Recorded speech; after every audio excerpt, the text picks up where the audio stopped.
Hello everyone, welcome to our channel YCC chemistry. So guys, हम लोगों ने class 10th का चैप्टर स्टार्ट किया था ग्रेविटेशन, ठीक है। और ग्रेविटेशन में हम लोगों ने बहुत सारा पोर्शन अटेम्प्ट कर लिया था, जो कि मोस्ट इंपॉर्टेंट हम लोगों ने लास्ट वीडियो में देखा था, केप्लर्स लॉ, ठीक है।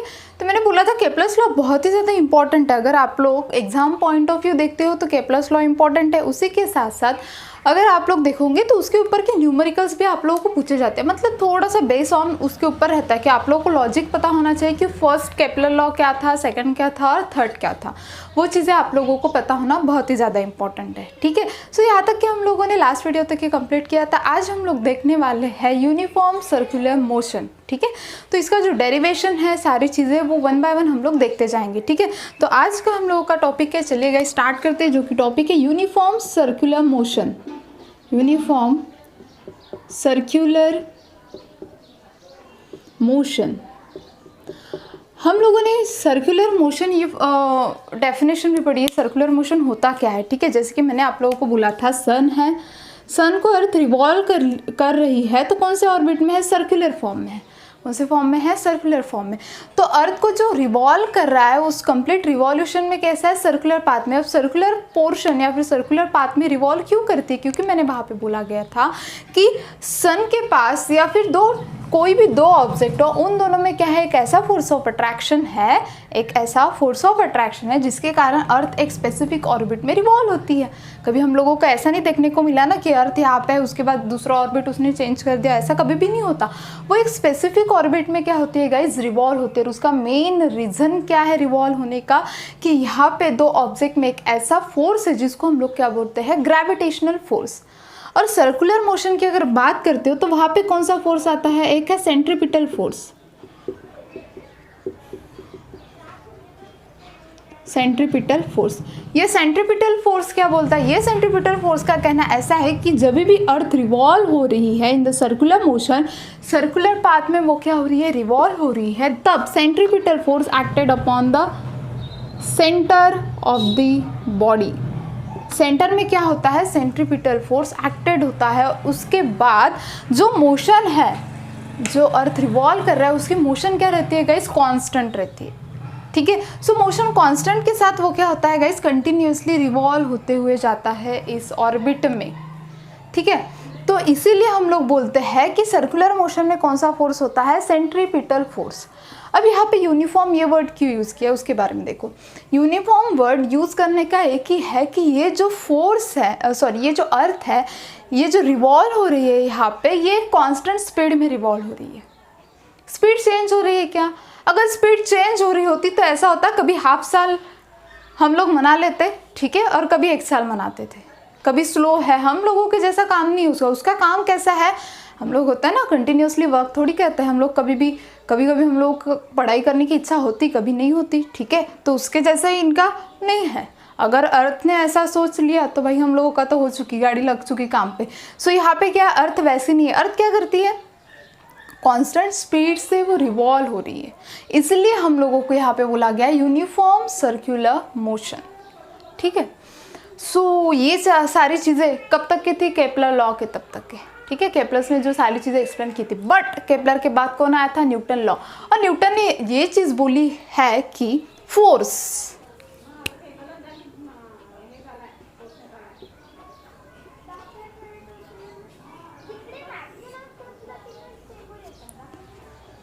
Inversely proportional to the 1/d²। अब ऐसा क्यों? d क्या होता है गाइस? डिस्टेंस, ठीक है। d क्या होता है? डिस्टेंस। इन्वर्सली एंड डायरेक्टली का मतलब आप लोगों को समझ में आ गया होगा। इन्वर्सली का मीनिंग क्या होता है? किसी के थ्रू डिपेंड होना, ठीक है। मतलब अगर ये चीज़ इंक्रीज हो रही है तो ये चीज़ हो सकता है डिक्रीज भी हो, ये इंक्रीज हो रहा है, हो सकता है ये चीज़ डिक्रीज भी हो। एक दूसरे के ऊपर टोटली डिपेंड नहीं है। बट डायरेक्टली प्रोपोर्शनल अगर बोलते हो तो जैसे कि तुम लोगों ने पानी, वाटर को बॉईल करने के लिए रख दिया, अब बॉईल कर रहे हो। अब जब उस चीज़ों को तुम लोग बॉईल कर रहे हो, मतलब तुम लोगों ने वाटर गैस के ऊपर रख दिया और उसको बॉईल कर रहे हो, आज धीमी रख दी, फ्लेम क्या कर दी तुम लोगों ने? धीमी रख दी। धीमी फ्लेम के लिए ऑब्वियस है टाइम लगेगा उसको बॉईल होने के लिए। लेकिन अगर फ्लेम हाईएस्ट है, सबसे ज़्यादा है, तो टाइम क्या होगा? जल्दी जल्दी से तुम लोगों का पानी क्या हो जाएगा, बॉईल हो जाएगा, वाटर क्या हो जाएगा, बॉईल हो जाएगा। सो गाइज देखो इन्वर्सली प्रोपोर्शनल है, यहाँ पे डायरेक्टली प्रोपोर्शनल। फ्लेम बढ़ाओ वाटर जल्दी बॉईल होगा, फ्लेम कम करो वाटर टाइम लगने वाला है बॉईल होने के लिए, ठीक है। तो उसको बोलेंगे हम लोग डायरेक्टली डिपेंड है। लेकिन यहाँ पे बोला गया है force is inversely proportional to the 1/d²। अब भाई न्यूटन ने तो बोल दिया, प्रूफ तो करना पड़ेगा। सारी चीज़ें प्रूफ के बिना तुम लोग भी नहीं मानते और मैं भी नहीं मानती, ठीक है। सो प्रूफ तो देना पड़ेगा। तो यही चीज़ बताने के लिए आया यूनिफॉर्म सर्कुलर मोशन।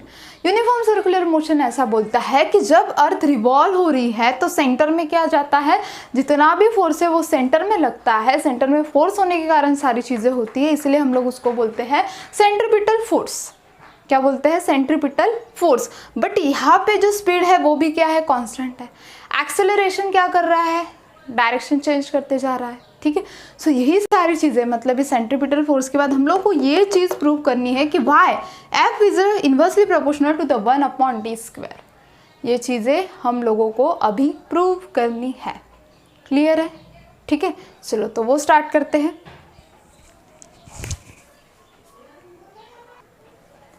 तो देखिए गाइज, हम लोगों को प्रूफ क्या करना है, F is equal to force is equal to 1/d²।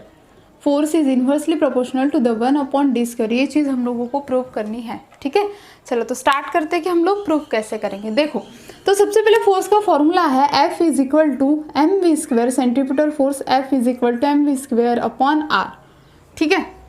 अब यहाँ पे हम लोग वेलोसिटी जानते हैं, v कितना ना है। वेलोसिटी का फॉर्मूला क्या है, v स्पीड भी बोलते हैं हम लोग। Velocity is equal to distance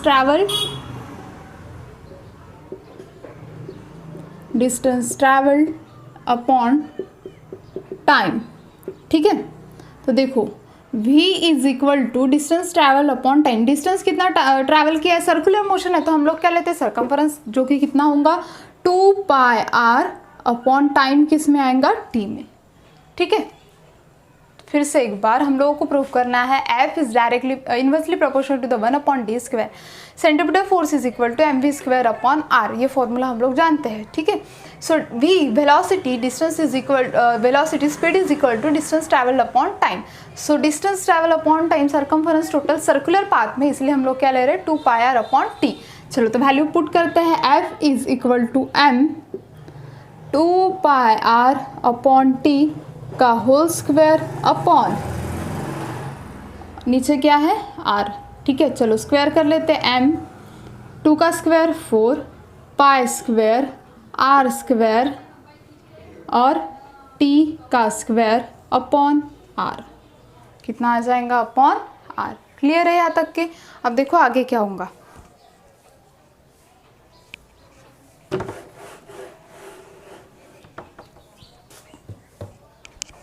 देखो अभी हम लोगों को करना है multiply and divide bye r²।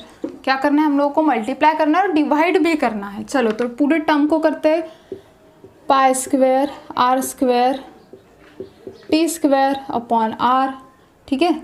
So multiply भी करेंगे और डिवाइड भी करेंगे, ठीक है।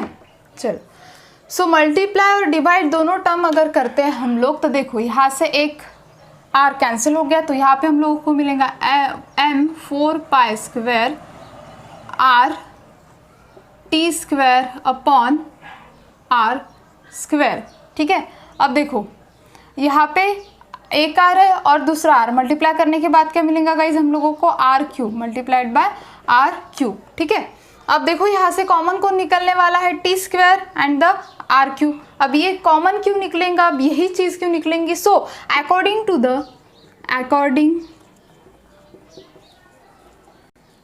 The third law of Kepler का थर्ड लॉ क्या बोलता था, जितना डिस्टेंस वो कवर कर रहा है, ठीक है, वो डिवाइड बाय क्या रहेगा, टाइम। मतलब अगर डिस्टेंस इंक्रीज हो रहा है तो टाइम भी क्या होगा गाइज, इंक्रीज होगा। सो इसी के कारण केपलर के लॉ के हिसाब से कारण हम लोगों का फॉर्मूला था r³ अपॉन t², ठीक है। सो r³ एंड द t² यहाँ से कॉमन निकालते हैं। So m 4 pi square upon R, R square, R नहीं आएगा यहाँ पे, ठीक है, into T square upon R cube, ठीक है। तो T square upon R cube is equal to K, क्या होता है, T square upon R cube, मतलब यहाँ पे T square is directly proportional किसको था, आर क्यूब को। So R cube upon T square कितना होगा, के। सो हम लोग यहाँ पे के पुट करेंगे। सो देखो 4m pi square upon R square, ठीक है, और क्या आएगा, इसकी वैल्यू आएंगी के। अब अभी अगर तुम लोग यहाँ पे देखोगे तो ये जो टोटल टर्म है, ये टोटल टर्म क्या है गाइस, कांस्टेंट है। क्या है, कांस्टेंट। सो कांस्टेंट होने के कारण यहाँ पे क्या बचा, 1 upon R square. So F is equal to 1 upon R square. R square, R radius, मतलब भी हम लोग क्या कंसिडर करते हैं, डिस्टेंस। सो इसीलिए यहाँ पे प्रूव हो गया F is inversely proportional to the 1 upon D square. समझा। सो नीचे जो तुम लोगों को स्टेटमेंट दिया है यूनिफॉर्म सर्कुलर मोशन में कि F according to the Newton law के हिसाब से force is direct inversely proportional to the 1 upon D square. Distance को क्या रहता है, वो इनवर्सली प्रोपोर्शनल रहता है। क्लियर हो गया, ठीक है। देखो तो हम लोगों ने क्या किया था, फिर से एक बार देखेंगे। हम लोगों को प्रूव करना था F is inversely proportional to the 1 upon D square. F is equal to M V square upon R, centripetal force का formula, M V square upon R, ठीक है। तो हम लोगों के पास वी की value V is equal to distance upon distance travel upon time, 2 pi R, ठीक है। सो वैल्यू हम लोग वी की पुट कर देंगे, स्क्वायर करेंगे। स्क्वायर करने के बाद यहाँ से देखो कैसे है, यहाँ पे तुम लोग बहुत कंफ्यूज होते हो, multiply and divide by R square. चलो मैंने मल्टीप्लाई कर दिया, डिवाइड भी कर दिया, ठीक है। चलो अब डिवाइड करने के बाद यहाँ से एक टर्म कैंसिल होगी, या फिर आप लोग यहाँ से भी एक टर्म कैंसिल कर सकते हो, कहीं से भी करो चलेगा, ठीक है। यहाँ से भी तुम लोग एक टर्म कैंसिल कर दोगे यहाँ पे, तो आर आर कैंसिल हो जाएगा, आर स्क्वायर इधर चला जाएगा, ठीक है। आर बचेगा R cube, R into R square, R cube T square, ठीक है। इसको निकालोगे सेपरेट, सेपरेट निकालने के बाद T square upon R cube according to the third Kepler law का जो है, केपलर थर्ड लॉ है, उसी के हिसाब से R cube upon T square is equal to K. So T square is directly proportional to the R cube, ये हम लोगों ने देखा है।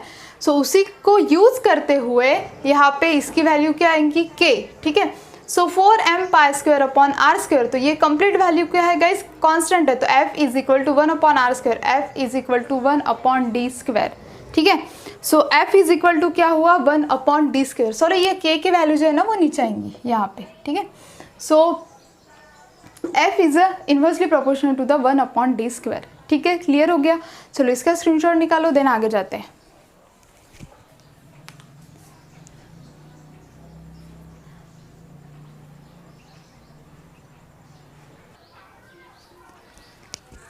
सो गाइज नेक्स्ट पोर्शन हम लोग डिस्कस करने वाले हैं अर्थ ग्रेविटेशनल फोर्स, ठीक है। क्योंकि अर्थ के ऊपर ग्रेविटेशन फोर्स अटैच प्रेजेंट है, तो वो ग्रेविटेशनल फोर्स प्रेजेंट क्यों है, ठीक है। तो उसके लिए मेन रीज़न एक ही है कि ग्रेविटेशनल फोर्स प्रेजेंट होने का रीज़न एक है कि अर्थ एंड द मून ये दोनों में क्या है, एक फोर्स ऑफ अट्रैक्शन है।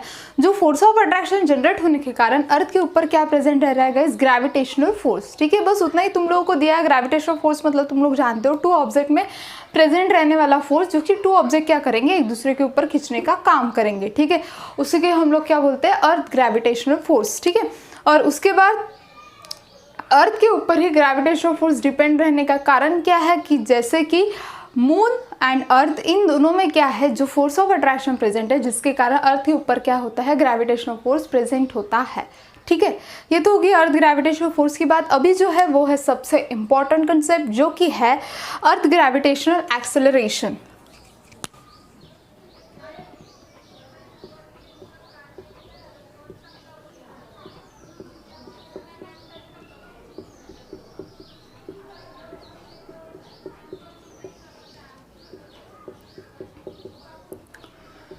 हम लोगों को देखना है अर्थ ग्रेविटेशनल एक्सेलरेशन, ठीक है। इसकी definition acceleration due to gravity आप लोगों को बहुत बार एग्जाम्स में पूछी जाती है, और आप लोगों को रिलेशन पूछा जाता है जो कि है small G and capital G का। किसका है, small G and capital G का रिलेशन क्या है एक दूसरे के साथ, ठीक है। तो वो कंसेप्ट हम लोग डिस्कस करने वाले हैं। सो गाइस अभी हम लोग डिस्कस करेंगे earth and the gravitational acceleration, ठीक है। So G and the small G and the capital G में डिफरेंसेस क्या है। तो गाइस स्मॉल जी मतलब क्या होता है, acceleration due to gravity.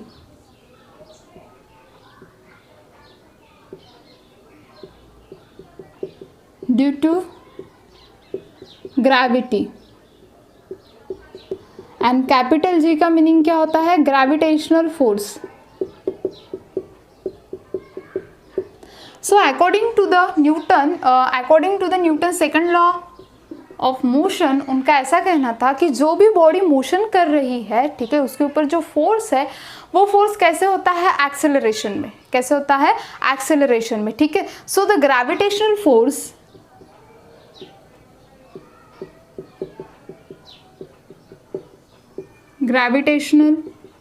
Force on the earth is due to the gravitational force on the earth is due to the body in motion, ठीक है। बॉडी कैसे होती है, मोशन में होती है। So the gravitational force on the earth is due to the body in motion to the acceleration.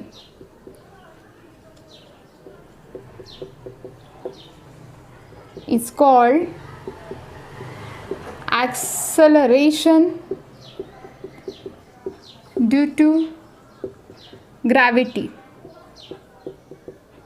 ठीक है, एक्सेलरेशन ड्यू टू ग्रेविटी।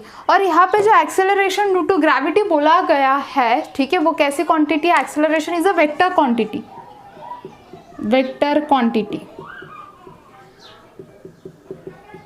ठीक है। सो ये क्या था, acceleration due to gravity. Acceleration due to gravity मतलब क्या, कोई भी बॉडी, कोई भी ऑब्जेक्ट अगर वो मोशन में है तो वो कैसे होगा, एक्सेलरेशन में होगा। किस वे से होगा, वो एक्सेलरेशन में होगा, ठीक है। उसी को हम लोग बोलते हैं एक्सेलरेशन ड्यू टू ग्रेविटी। अब हम लोगों को जी एंड कैपिटल जी का फॉर्मूला मतलब रिलेशन बताना है, क्या है। तो देखो guys, gravitational force is equal to M small M upon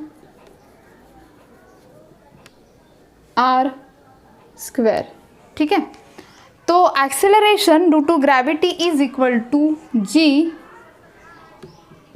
F is equal to G capital G upon small M upon R square. And the force, gravitational force is equal to, दूसरा formula क्या है, M into G, mass into G, ठीक है।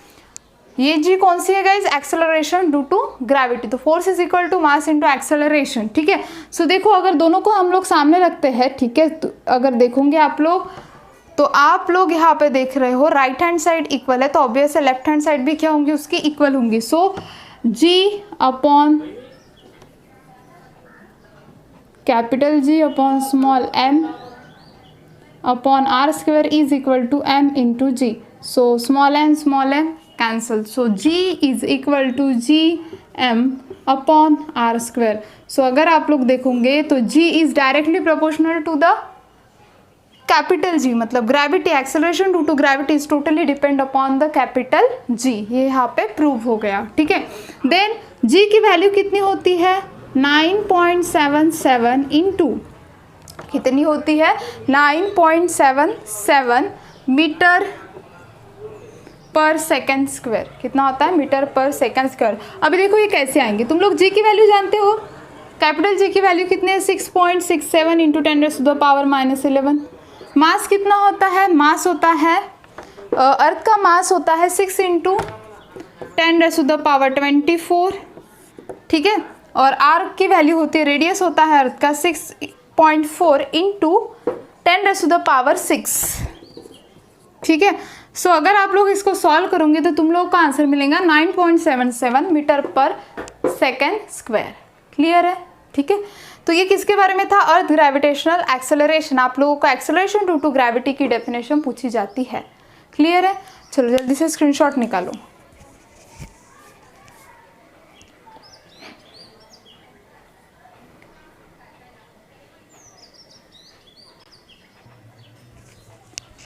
So guys अभी तक के हम लोगों ने देखा एक्सेलरेशन ड्यू टू ग्रेविटी, ठीक है। अभी हम लोग देखने वाले हैं variation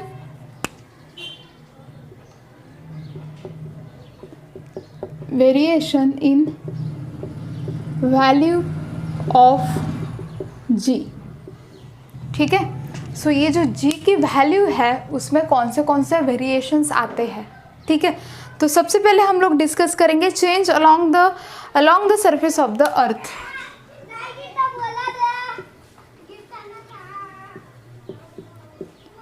change along with the surface of earth, ठीक है। अगर मैंने आप लोगों को पूछा कि अर्थ का सरफेस कैसा है, मतलब अर्थ का शेप कैसा है, तो तुम लोग क्या बोलोगे? स्पेरिकल। बट एक्चुअल में स्पेरिकल इन शेप है क्या? नहीं।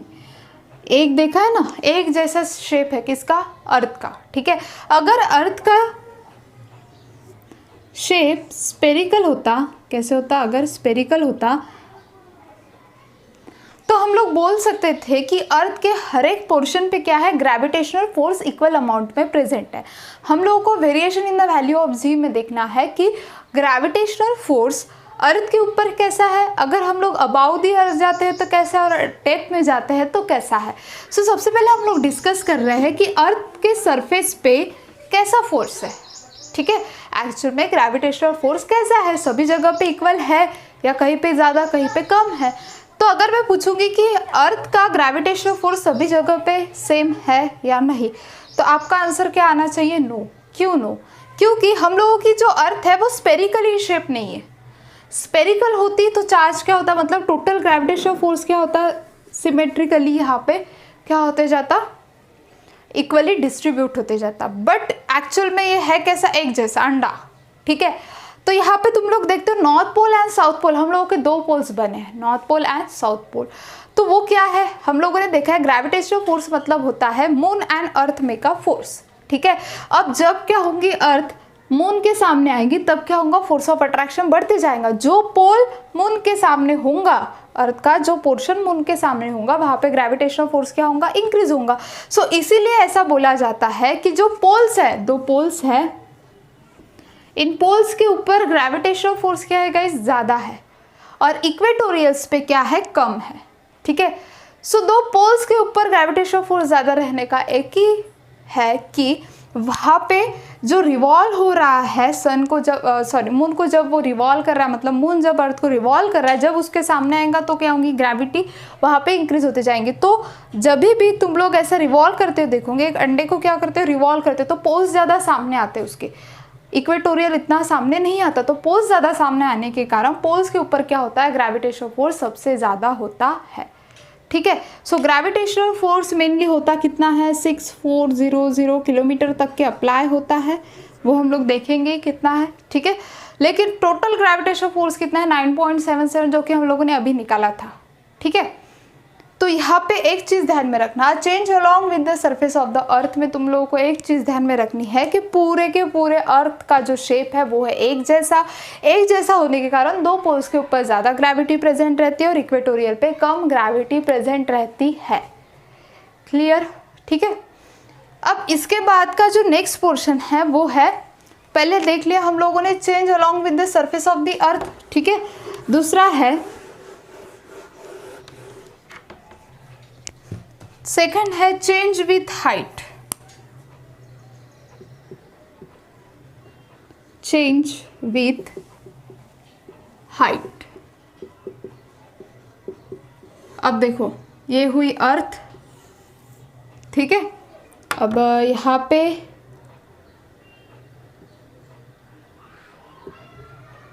कंसिडर करो ये एक एरोप्लेन, ठीक है, जो यहाँ से जा रहा है, ठीक है। तो यहाँ पे अर्थ, अब एरोप्लेन देखो, अर्थ के थोड़ा सा ही सरफेस उसका ऊपर होता है, बहुत अर्थ के ऑर्बिट के बाहर होता है का वो नहीं, ठीक है, ग्रेविटेशनल फोर्स पे ही होता है, ठीक है। सो कंप्लीट ये जो अर्थ का जो डिस्टेंस है, मतलब ही क्या, ग्रेविटेशनल फोर्स जहाँ तक के वो कितना है? 6400 किलोमीटर, ठीक है। और ये जो एरोप्लेन वर्क करता है, जहाँ पे वो फ्लाई करता है, ठीक है, उसका कितना है? जहाँ पे वो उड़ता है 6400 किलोमीटर टू, मतलब उसका हाइट कितनी है? 640 किलोमीटर तक के ग्रेविटेशनल फोर्स है, उसके अबव हो जाता है 6410 किलोमीटर तक के, ठीक है, मतलब थोड़ा सा वो 10 किलोमीटर क्या होता है गाइस ऊपर होता है, जिसके कारण वो क्या होता है उड़ सकता है। ठीक है, लेकिन अगर हम लोग सैटेलाइट की बात करेंगे तो वो कम्प्लीटली ऑर्बिट के बाहर रिवॉल्व करते हैं। ठीक है, कम्प्लीटली ऑर्बिट के बाहर रिवॉल्व करते हैं, इसी के कारण वहाँ पे क्या होता है उसको फ्लो करने के लिए, मतलब उसको रिवॉल्व करने के लिए ज़्यादा हम लोगों को एनर्जी नहीं लगेंगी, लेकिन जो एरोप्लेन है उसको उड़ने के लिए ज़्यादा से ज़्यादा एनर्जी लगती है अगर उसको उड़ना है तो। ठीक है, सो एक चीज़ ध्यान में रखना कि अर्थ जैसे कि एरोप्लेन की हम लोग बात कर रहे हैं तो ग्रेविटेशनल फोर्स जैसे कि हम लोग हाइट की बात करते हैं, सो रेडियस इंक्रीजेस, जी डिक्रीजेस।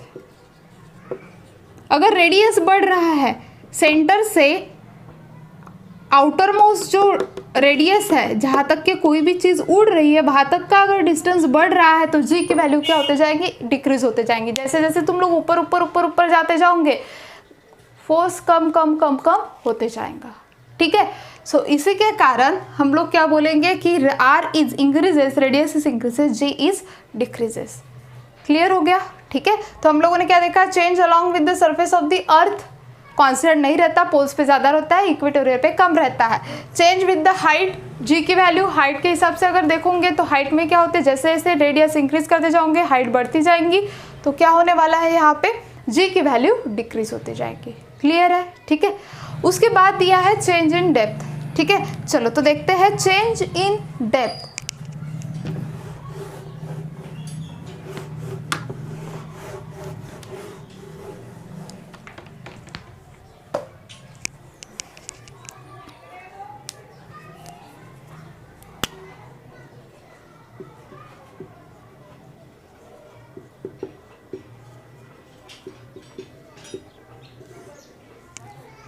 अभी अगर डेप्थ की बात करते हो तुम लोग तो ये हो गया हम लोगों की अर्थ, और तुम लोगों ने इतना डीपली कभी खोद तो नहीं सकते, लेकिन हम लोगों ने इतना उसकी खुदाई कर ली और उस पोर्शन को बाहर निकाल के रख दिया। ठीक है, और उसकी डेप्थ की अगर तुम लोग बात करोगे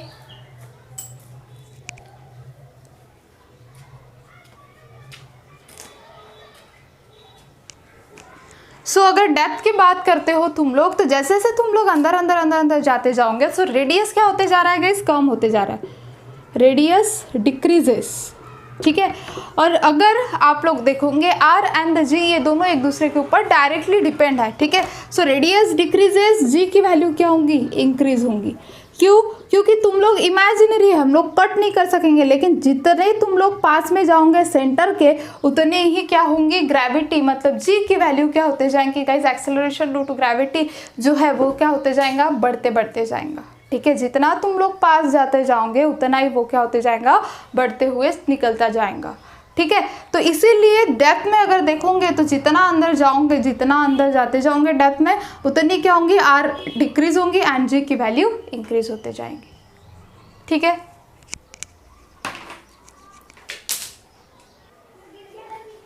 बट गाइस यहाँ पे हम लोगों ने जो देखा था, देखो यहाँ पे R decreases and G is increases as per the formula. किसके हिसाब से बोल रहे हैं हम लोग ये चीज़ as per the formula, but actual में होता क्या है, देखो अगर आप लोग इस पोर्शन को यहाँ से निकाल रहे हो तो मास कम हो रहा है अर्थ का।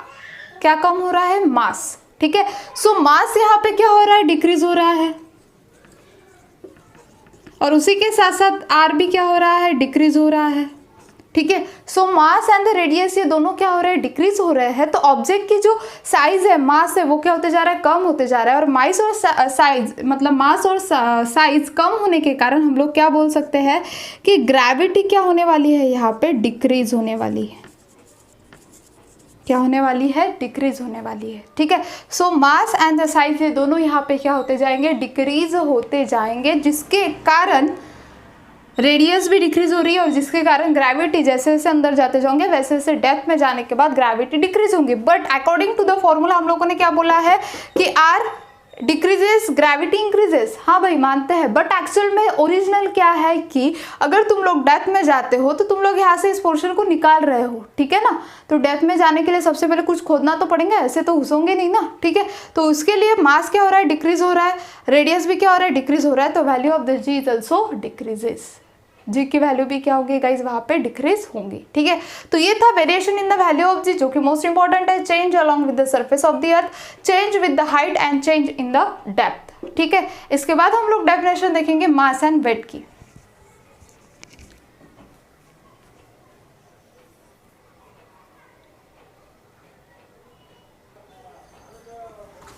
सो गाइज अभी हम लोग डिस्कस करेंगे mass and the wait.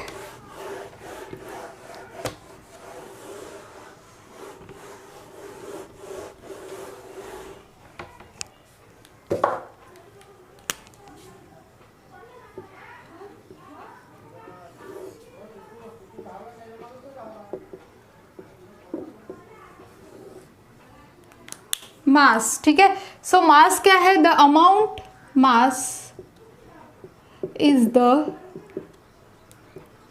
amount of matter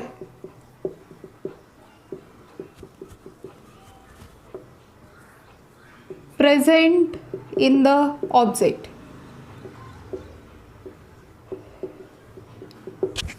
सो जितना अमाउंट ऑफ मैटर, ठीक है, एटम में प्रेजेंट होगा या फिर कोई भी ऑब्जेक्ट में प्रेजेंट होगा उसको हम लोग क्या बोलेंगे, मास। बट वेट क्या होता है,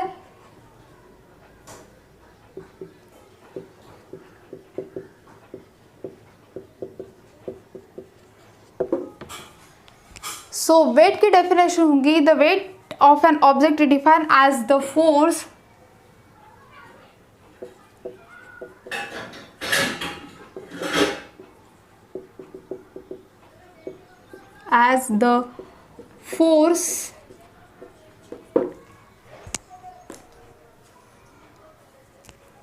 the force with which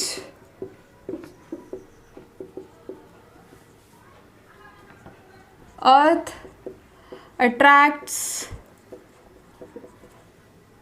the object। ठीक है, सो ऑब्जेक्ट को अपने तरफ खींचने की कैपेसिटी, उसको हम लोग क्या बोलेंगे, वेट। और मास मतलब क्या होता है, जितना अमाउंट ऑफ मैटर उसमें प्रेजेंट है उसको हम लोग क्या बोलेंगे, मास। ऐसा यूनिट कितना है इसका, केजी, और इसका क्या होता है, न्यूटन।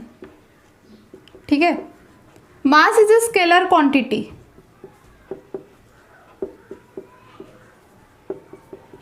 और ये कौन सी क्वांटिटी है guys, vector quantity. Scalar quantity कभी भी चेंज नहीं होती, तुम लोग कहीं पे भी चले जाओ, अर्थ पे, प्लैनेट पे, डिफरेंस कहीं पे भी चले जाओ, लेकिन कभी भी चेंज नहीं होंगे। लेकिन वेक्टर क्वांटिटी क्या होती है, चेंज। मतलब अगर तुम लोग देखोगे वेट अर्थ पे और बाहर जाके दूसरे प्लैनेट पे देखोगे तो क्या आएगा, कम आएगा। ठीक है, सो वेक्टर क्वांटिटी क्या होती है, चेंज होती है। ये मैग्नीट्यूड के ऊपर डिपेंड नहीं रहती, ये scalar quantity completely depend upon the magnitude, इसके ऊपर डिपेंड रहती है, मैग्नीट्यूड के ऊपर। ठीक है, तो ये कभी भी चेंज नहीं होती।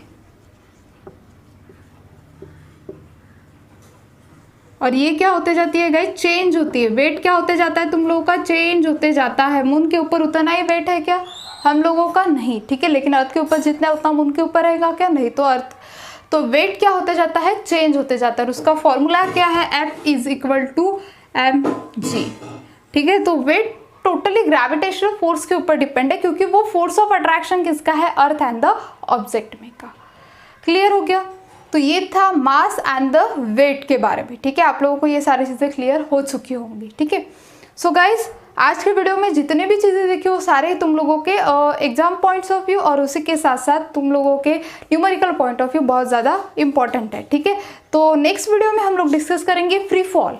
क्या डिस्कस करेंगे हम लोग, फ्री फॉल के बारे में। ठीक है, और एस्केप वेलोसिटी। देन हम लोगों का ये वाला चैप्टर कंप्लीट हो जाता है। देन हम लोग स्टार्ट करेंगे न्यूमेरिकल्स। ठीक है, विद सॉल्व कैसे करेंगे वो भी सारी चीज़ें हम लोग देखते जाएंगे। ठीक है, सो उसके पहले अगर आप लोगों को वीडियो अच्छी लगी होंगे तो प्लीज़ लाइक, शेयर और सब्सक्राइब करना मत भूलें। आप लोगों के फ्रेंड के साथ भी शेयर करते जाइए। ठीक है, और ऐसे सपोर्ट करते रहिए। Thank you so much.